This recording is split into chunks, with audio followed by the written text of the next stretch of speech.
Happy Monday morning, everybody. So we've got a lot of movement to talk about today. So let's not waste any time. Let's just get right into it. Today we are going to focus on diaphragmatic breathing. And for those of you who are familiar with that, it's just belly breaths, right? A lot of times during the day when we get stressed out, we tend to breathe into the upper quadrants of our lungs, apex breathing, which can cause a lot of stress hormone to be flowing through the bloodstream, and we want to kind of like activate that parasympathetic nervous system, kind of chill. So for that, we're going to do diaphragmatic breaths. So when you take these breaths in, you're breathing in through your nose, and you want to feel the air come all the way down to the bottom of your lungs, so you feel your belly expand, right? And as you breathe out, it's like you're blowing out candles, right? So you're engaging your core. So that's the counter for the stretches in the beginning, in the warm-up portion of this workout, is the diaphragmatic breath that you're going to do. So if you see 6 breaths, they're these long kind of breaths, not that like done, right? Take your time with the breaths. Kind of stretch out your diaphragm. That'll also open up your hips and shoulders as well. So we're going to go through this flow. We'll start with cat-cow, pairing breath with movement. We're going to look up at the ceiling for the inhale. Exhale, blow all that air out. Push your spine through your shoulders. Arch your back and stretch your upper back. Inhale, do it again. From there, we're going to do 6 breaths in the down dog position. So straighten your legs, press your hips up to the ceiling, bring your head and chest through your shoulders, and try to get those heels on the ground. You're going to, and I realize it's difficult to fill your lungs from this position, do your best.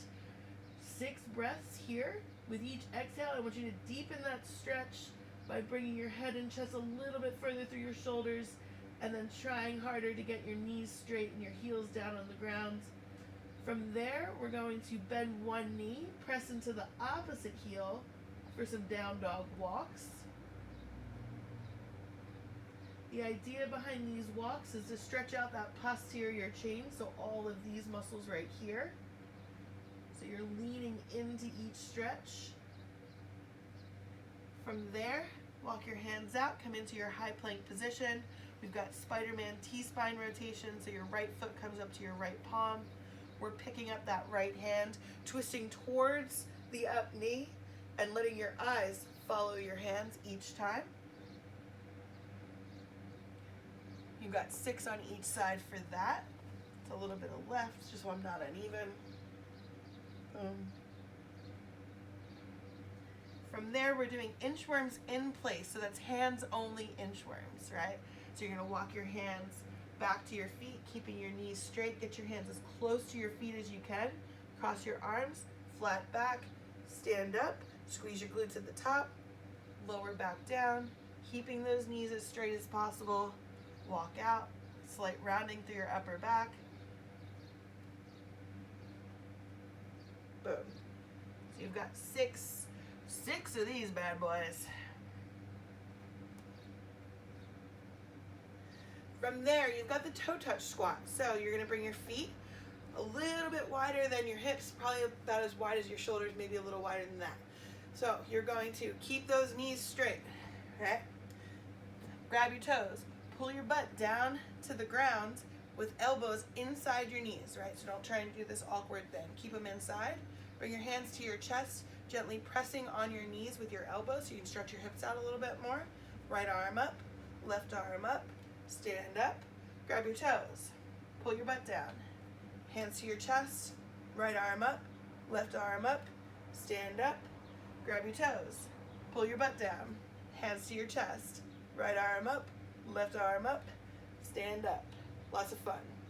All right, from there, you've got V-stance, T-spine rotation. So feet are nice and wide, about Cossack squat wide, right? Because right after that, spoiler alert, we're gonna do Cossack squats. So keep your knees straight as you hinge. Hands come down in front of you. You're going to open up the chest. Let the eyes follow the hands once again. Alternating, 6 on each side. Cool. And yeah, from there, Cossack squats, right? So bend one knee, opposite toe points up to the ceiling. The idea here is to start to warm this whole pattern up for the pistol squats that we're going to get into a little bit later. Not too much later, next. And then also make sure that we're stretching this area as well.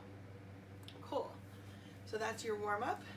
You only have one round prescribed, but if you want to go through it again, by all means. For strength today, we have 4 rounds for quality. So you can take your time on this. If you're pressed for time, then you can go a little bit faster, but the idea is to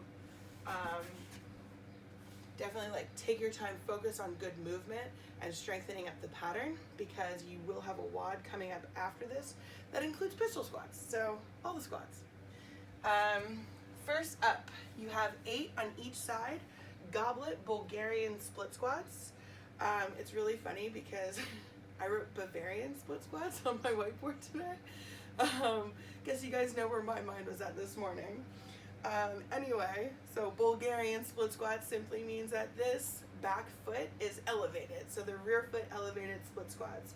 For your goblet, you're going to hold as heavy a goblet as you can. You only have 8 of these. So I want you to get something heavy, load this sucker up, right? Now, as you lower, the idea is to keep your knee stacked directly over your heel.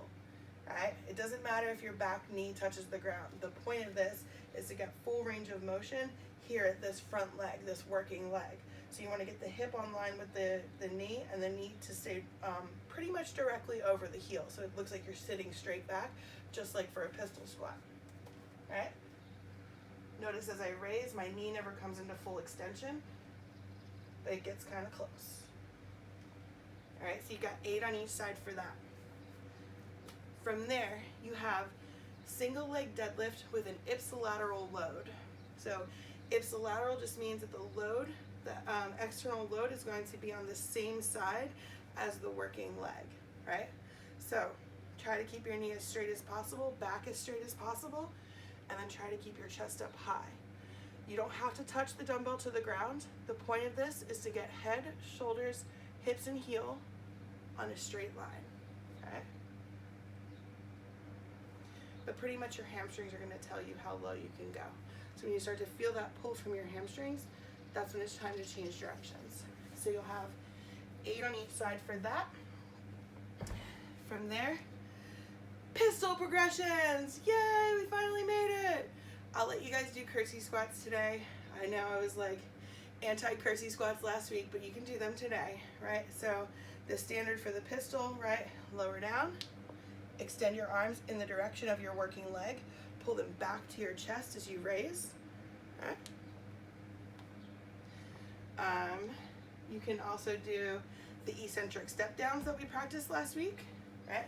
So remember, for these, you're aiming this foot behind you. Just tap the toe. And don't use it to push yourself back up. Unless you need to.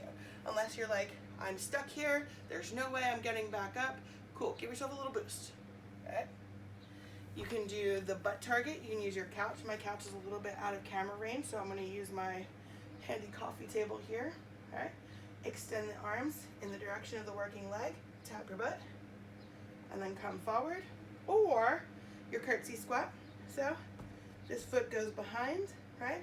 You're going to use that foot as little as you need to, or as little as you can, but as much as you need to be able to strengthen up that pattern. The rep scheme is 6 to 8. I want you to pick, that was strangely challenging. I want you to pick a rep or a rep scheme that is challenging for you. If 6 to 8 is not challenging for you and you've already got pistol squats, awesome. You're going to do them with a weight. So to load your pistol squat, right? I want you to load the same side as the working leg for this, right? Let's see how this goes. So, lower down. Ooh, that's tough. Oh, that's tough. So if that's not working for you, you can also contralaterally load for your pistol squat. Ooh, even harder. Fun times. and try the loaded pistol squat. If you can't get 6 to 8 once you load them up, that's okay. Do the most that is challenging for you. So you've got 4 rounds of that.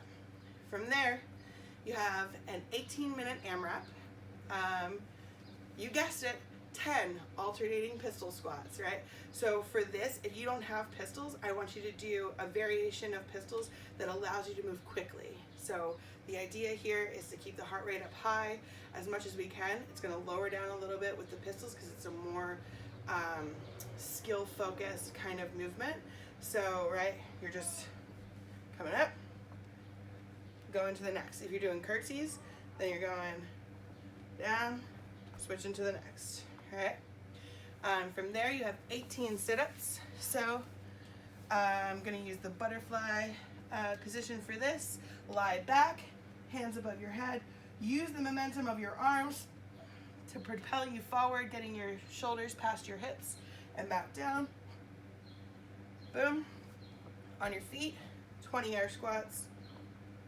Make sure that you're pressing your knees out to the side, that your hips are going below your knees. Squeeze your butt at the top. And then a 200-meter run, but if you're not going outside today, it's totally cool. If you have the rower, 250-meter rower, or if you're staying inside and you want to jump rope, you got 60 dubs or 100 single unders.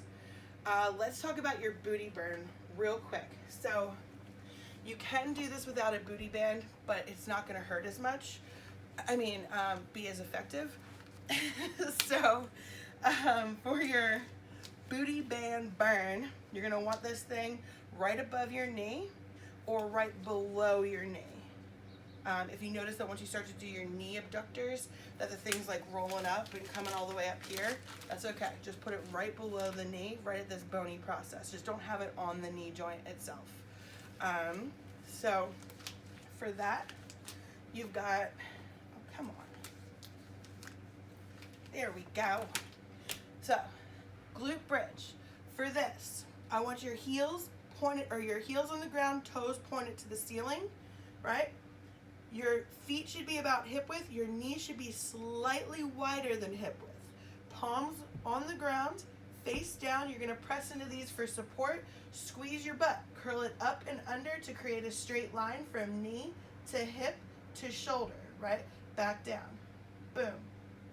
20 times. After 20 times, you're going to hold, squeeze your glutes at the top for 20 seconds. If you don't have a timer, 1 Mississippi, 2 Mississippi, until you get to 20. Easy peasy. Now, keep that glute bridge for your abductors. You're going to hold it and then let your feet come down for your abductors and then just pulse. 20 times. After you finish that 20, you can come down, you get a 30-second break, and then you go again until you complete 3 rounds. You can post your score for the AMRAP in the comments section of the YouTube video. Also, if you have any comments pertaining to the booty burn, because it definitely lives up to its name, feel free to let me know and give me feedback on that. All right, guys, you need me, reach out. I'm always here.